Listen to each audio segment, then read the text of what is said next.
All right, so many of you have been asking for this one, and it's a topic that I think resonates with a lot of people, and that's childhood anxiety. We're going to do a deep dive into this whole chapter about it and unpack everything from the core theories and research to those really fascinating case studies and what they all mean in the real world. It's a really complex topic, but understanding it is so empowering. We're using this chapter. It's from Mash, Wolf, and Williams 2023 as our guide. So this deep dive should give everyone listening a solid foundation for understanding anxiety in children. Yeah, and it really is something, so many people encounter, whether it's with their own kids or family members, or even like just reflecting back on their own experiences. It can be really misunderstood. Absolutely. It's definitely more than just those typical childhood fears or shyness. I think anxiety really becomes a problem when it's excessive, when it sticks around for longer than it should, and when it starts to really get in the way of a child's everyday life. Yeah, so let's nail down the basics first. What exactly are we talking about when we say anxiety? Well, the textbook defines anxiety as a mood state. So it involves those really strong negative emotions, physical tension, and this sense of anticipating danger in the future. But what's really interesting is that anxiety is actually a normal part of development. It's actually helpful in certain situations. Yeah, like a little healthy nervousness before a big game or something like that. Exactly. That's a great example. A little anxiety can help us focus and perform better. It only becomes a problem when it's out of proportion to the situation or when it sticks around, even when there's no real threat and when it starts to impact a child's ability to function. And to really understand this, we need to break anxiety down into these three interconnected systems: the physical system, the cognitive system, and the behavioral system. It all works together. Okay, so let's unpack those systems. What's actually going on in a child's body when they're feeling anxious? Well, think about a time when you felt that rush of anxiety, maybe like a near miss in traffic or something. Your heart starts pounding, you might feel sweaty or even a little shaky. And kids experience the same physical symptoms, the racing heart, muscle tension, fatigue, even stomach aches and dizziness. So it's not just in their head, like there's a real physical response happening. Absolutely. And then there's those cognitive responses, which are the thoughts that kind of go along with the anxiety. Imagine a child who's worrying about an upcoming test. They might have these really racing thoughts, imagine all the worst case scenarios, even have those self-critical thoughts like, oh, I'm going to fail. Right, and for kids, those thoughts could be especially powerful because they haven't developed, the same level of reasoning and perspective as adults. Right, exactly. And then those thoughts lead to behavioral responses. The textbook gives a good example of avoidance. A child with social anxiety might skip a birthday party or something like that. You also see things like fidgeting, seeking constant reassurance, or even having tantrums. It's really all connected. Wow, that really does kind of paint a picture of like how these three systems all work together to create, this experience of anxiety. So when does normal childhood anxiety cross the line into something that we'd consider a disorder? I think that's where the DSM-5-TR comes in, right? That's right. The DSM-5-TR, it's like the official manual mental health professionals use to classify different mental disorders, right? And it really helps us distinguish between those everyday worries and anxieties that are just a part of growing up and those that have become what we call clinically significant, that have really crossed that line. And within the DSM-5-TR, there are all these different types of anxiety disorders, and they're classified based on what triggers the anxiety and how the child reacts. Yeah, this is where those case studies from the textbooks, I think, come to life. They really kind of illustrate how these different anxiety disorders play out in real children's lives. They do. They really do. I think they make the diagnoses so much more relatable. Like, take Nadir, for example. He's the 9-year-old who was absolutely terrified to be away from his mother. I mean, he wouldn't even go to school. Oh, wow. Yeah, that's like classic separation anxiety disorder, right? Exactly. It is. And I think it's important to remember that this isn't just about kids being clingy or anything like that. For Nadir, his fear was so intense, it was completely disrupting his life. And the textbook really emphasizes that separation anxiety, when it gets to that level of severity, it's way more than just a phase. It's a real disorder that needs attention. Right. And then there was Cheyenne, the 8-year-old, who was like utterly petrified of spiders. I mean, who isn't a little creeped out by spiders, right? But for her, it was a full-blown phobia.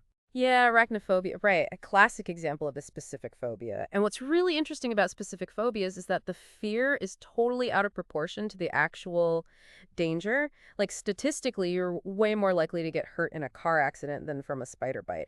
But for Cheyenne, her fear was so intense, it was making her avoid going outside altogether. And the textbook even mentions that specific phobias are one of the most common anxiety disorders in kids, along with separation anxiety, and they usually show up between the ages of 7 and 9. Which kind of makes sense because that's when kids are really starting to explore the world more independently and encounter new things. Absolutely. And then as kids continue to kind of develop socially, that's when we often see social anxiety disorder emerge, like in the case of Lemming. Right, Lemming was so worried about what other people thought of her that she was practically like a hermit at school. Social situations were just agonizing for her. Exactly. And what's important to understand about social anxiety is that it goes beyond just being shy, right? It's this intense fear of being nudged or humiliated in social situations. And it can be incredibly debilitating. Like we saw with Liming, she wasn't just quiet, she was like paralyzed by her fear. And the textbook even talks about this performance-only subtype of social anxiety, like stage fright. Which Liming also, exhibited. And it really highlights the fact that social anxiety can manifest in so many different ways.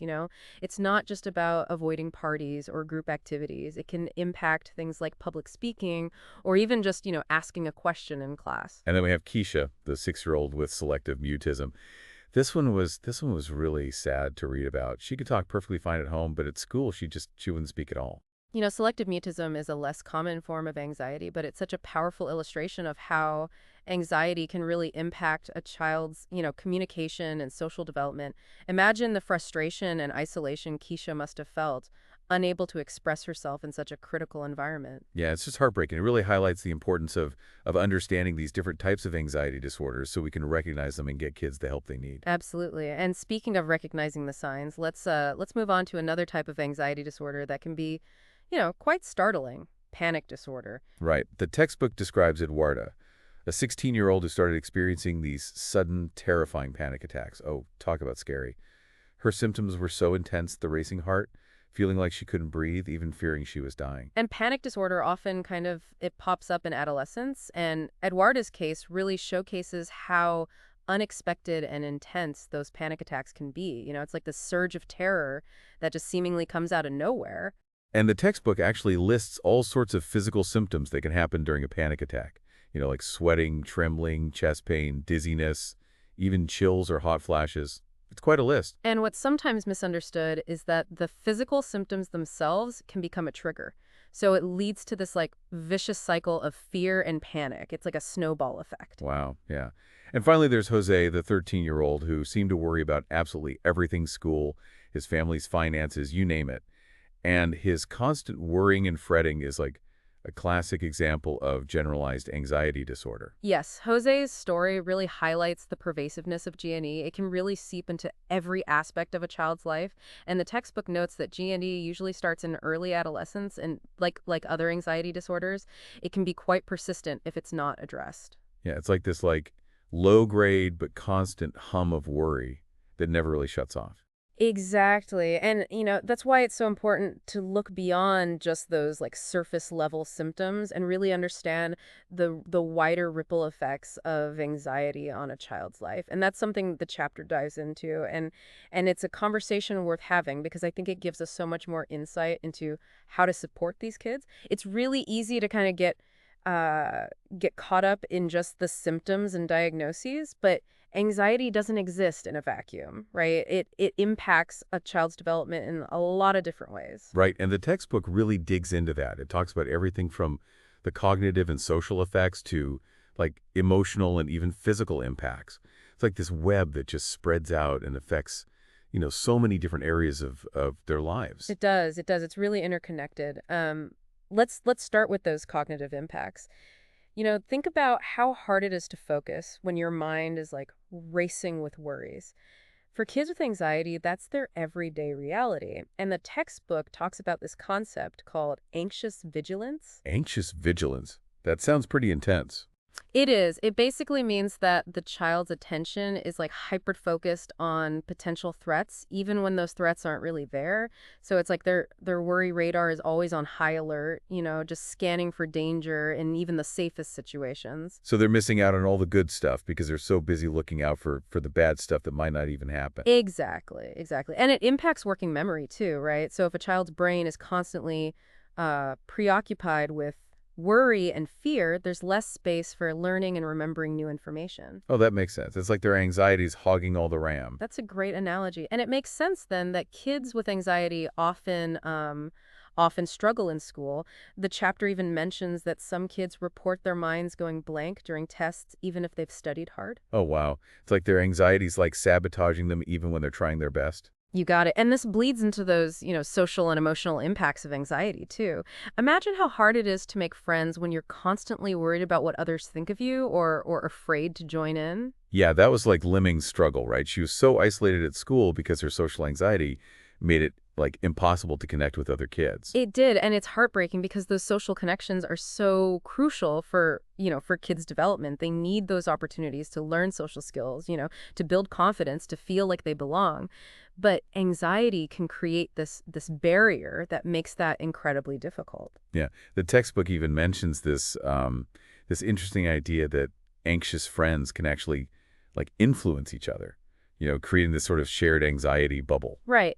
Think about it. If your close friends are also anxious, you're much more likely to pick up on their fears and anxieties and vice versa. It's like this feedback loop that reinforces those negative thoughts and behaviors. So it's important for like parents and teachers to be aware of those social dynamics and maybe gently encourage, kids to branch out and connect with different peers who might have a more like positive and outgoing outlook. Absolutely, absolutely, and we can't forget about those physical impacts of anxiety. We talked about those immediate physical symptoms like a racing heart or stomach aches, but for some kids, those physical symptoms can become like chronic issues. So things like headaches or digestive problems or difficulty sleeping can actually be linked to anxiety. No wonder these kids are struggling. Exactly. And the textbook even mentions this phenomenon called nocturnal panic, where a child wakes up in the middle of the night in like a full-blown panic attack. So it really highlights that for some kids, anxiety doesn't just like switch off when they go to sleep. Oh gosh, talk about exhausting. So we've got all these layers of impact, cognitive, social, emotional, and physical. It really does paint a picture of just how pervasive anxiety can be. But what causes it in the first place? Is it nature or nurture, or a bit of both? You hit the nail on the head. The textbook emphasizes this developmental psychopathology perspective, meaning that it's not just a simple answer. It's this intricate tapestry of biology, psychology, and environment all woven together. Okay, so let's untangle this tapestry a little bit. The chapter talks about temperament, the idea that some kids are just naturally more prone to anxiety. Yeah, and they use this great example of a fearless child reacting to a sudden boat. And it really highlights the difference between kids who are like naturally more cautious and those who are more like easygoing.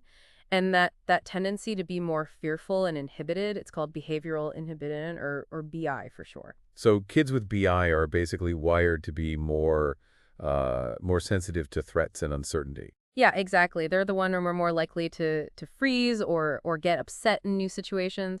And research suggests that BI can be a risk factor for developing anxiety disorders later on. But here's the key point.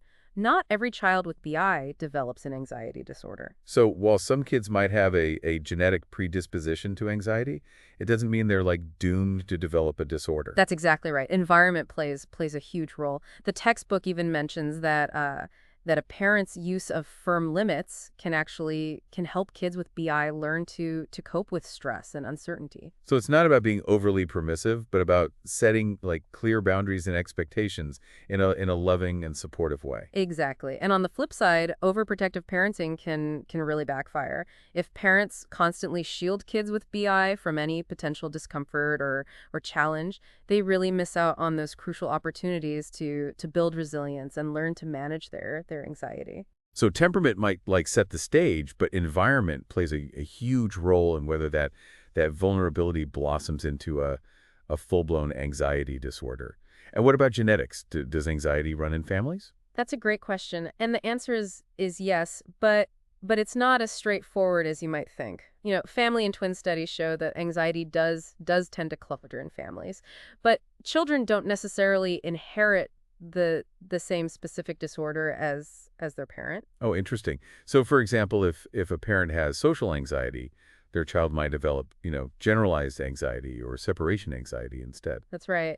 It seems like what's inherited is more of a general vulnerability to anxiety, kind of like a blueprint for anxiety.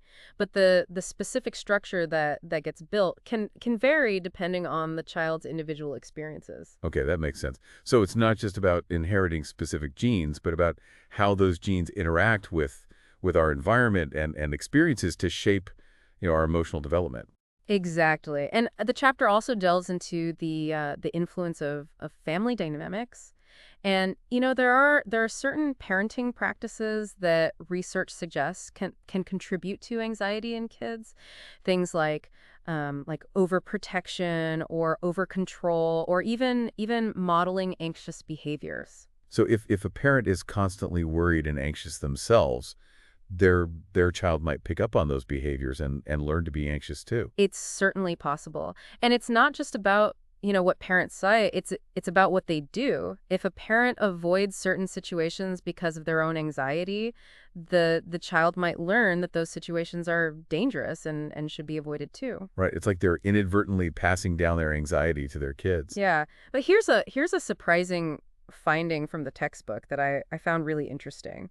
It turns out that fathers who engage in what they call challenging parenting practices might actually be protective against anxiety in their kids. Challenging parenting. What does that even mean? Well, it's things like, playfully encouraging their child to take risks or step outside their comfort zone, try new things. Maybe gently pushing them to face their fears in a safe and supportive way. So it's not about being like harsh or insensitive, but about encouraging like healthy risk-taking and building resilience. Exactly. It's about showing kids that they can handle challenges, that making mistakes is a normal part of learning and growing. And it seems like these fathers are helping their kids develop a sense of mastery and self-efficacy, which are really powerful antidotes to anxiety. I love that. It really does seem like finding that balance between support and challenge is key. Parents need to provide a safe and loving environment, but also give their kids the space to explore and make mistakes and learn to, cope with life's inevitable bumps along the way. You put it perfectly. And finally, the chapter touches on the neurobiology of anxiety. I know this can get a little complex, but the key takeaway is that early experiences play a huge role in shaping brain development, especially in those areas of the brain involved in regulating emotions like fear and anxiety. So it's not just about our genes, but about how those genes interact with our environment to literally shape like the structure and function of our brains. Precisely. And that brings us to, I think, a hopeful part of this conversation: treatment. Now that we have a deeper understanding of what anxiety is and what causes it, we can really explore those various approaches that can help kids overcome their anxieties and thrive. All right, so we've talked about the different types of anxiety disorders and their impact on kids' lives and even like what causes anxiety in the first place. But now let's shift gears to the part I think, everyone's probably been waiting for: treatment. Like what can we actually do to help these kids?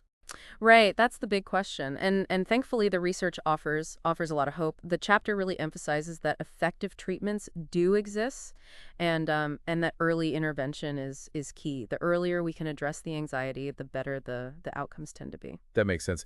So what are like some of the most effective approaches? The textbook mentions behavior therapy, specifically this thing called exposure therapy. What exactly is that? Well, exposure therapy is all about gradually facing those fears head on. It's based on the idea that avoidance only strengthens anxiety, while actually confronting those fears, even in small, manageable steps, can help kids, learn that they're not as scary as they seem. So you're not, if a child is afraid of dogs, you're not just throwing them into a room full of puppies. Definitely not. That would be way too overwhelming and could actually backfire and make the fear even worse. Exposure therapy is about, taking it slow and steady. It might start with, simply looking at pictures of dogs, then maybe, watching videos of dogs and then seeing a dog from a distance and eventually, working up to interacting with a friendly dog. Oh, okay. So like building up their confidence and tolerance, like little by little. Exactly. And the textbook also describes a technique called systematic desensitization, which involves teaching kids, relaxation techniques like deep breathing, and then gradually exposing them to their fear while they're in that relaxed state. So it's like rewiring their brain to associate the feared object or situation with calmness instead of panic. It sounds like a really like gentle and supportive approach. It is, and it can be incredibly effective. But the textbook does mention a more intense approach called flooding, where a child is exposed to their fear for a prolonged period.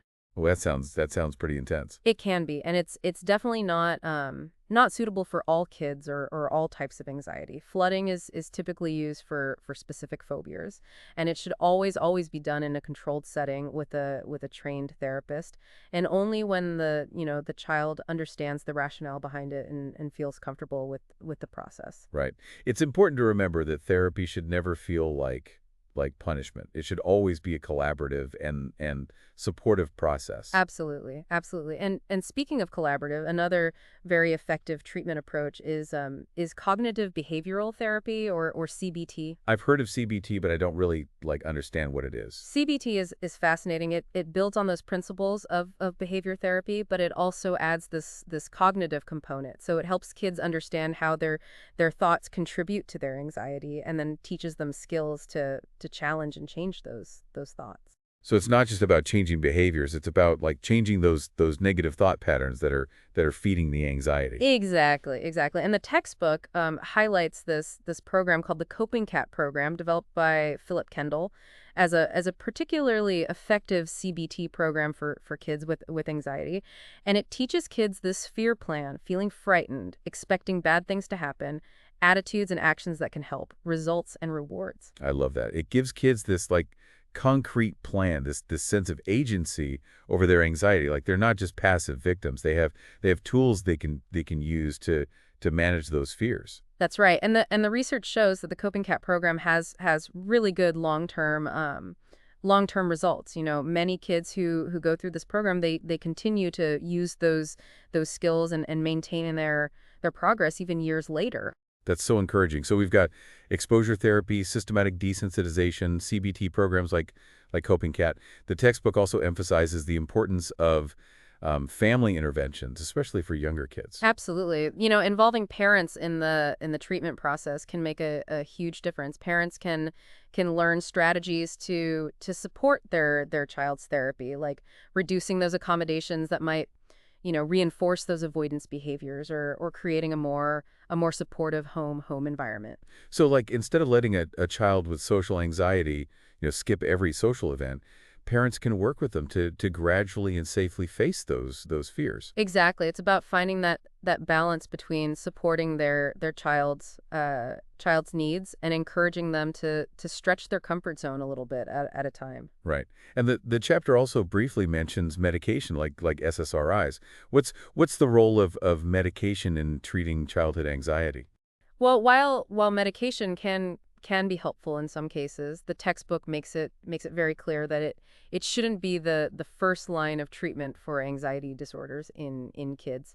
It's typically used in conjunction with therapy, particularly when the anxiety is severe or causing significant impairment in a child's life. So medication might be a temporary support to help a child manage those really intense symptoms, but therapy is the key to creating lasting change. That's a great way to put it. And speaking of lasting change, the chapter ends on a really hopeful note by highlighting the power of prevention. They described this fascinating study where researchers they identified preschoolers who were at risk for developing anxiety based on their temperament and behavioral inhibition. Oh, wow. So like catching it early before those anxieties even have a chance to like take root. Exactly, exactly. And they gave these families a brief intervention program that focused on building positive parenting skills and reducing overprotection. And what happened? The results were incredible. This early intervention significantly reduced the number of kids who went on to develop anxiety disorders. You know, it really shows that we don't have to just sit back and wait for anxiety to develop. We can be proactive and equip kids with the skills they need to thrive right from the start. Wow. That's so powerful. It really emphasizes the importance of early identification and intervention. But what about kids who are already struggling with anxiety? Is it ever too late to seek help?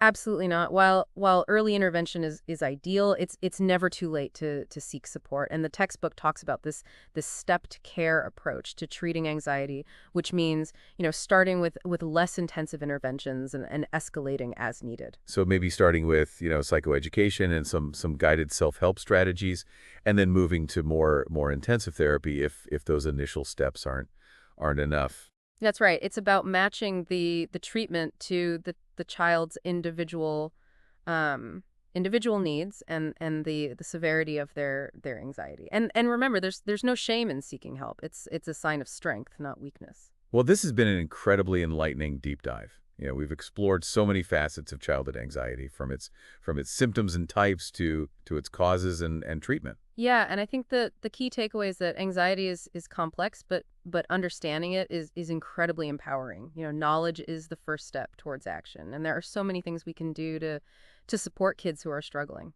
And to wrap things up, I want to leave you with this thought-provoking question from the textbook. Given the impact of family dynamics on anxiety, what steps can you take to create a supportive and empowering environment for the children in your life? It's a question worth pondering. Remember, even small changes can make a big difference. Absolutely. Thank you so much for joining us on this deep dive into the world of childhood anxiety. We hope you found it insightful and helpful. And until next time, stay curious and keep learning. No.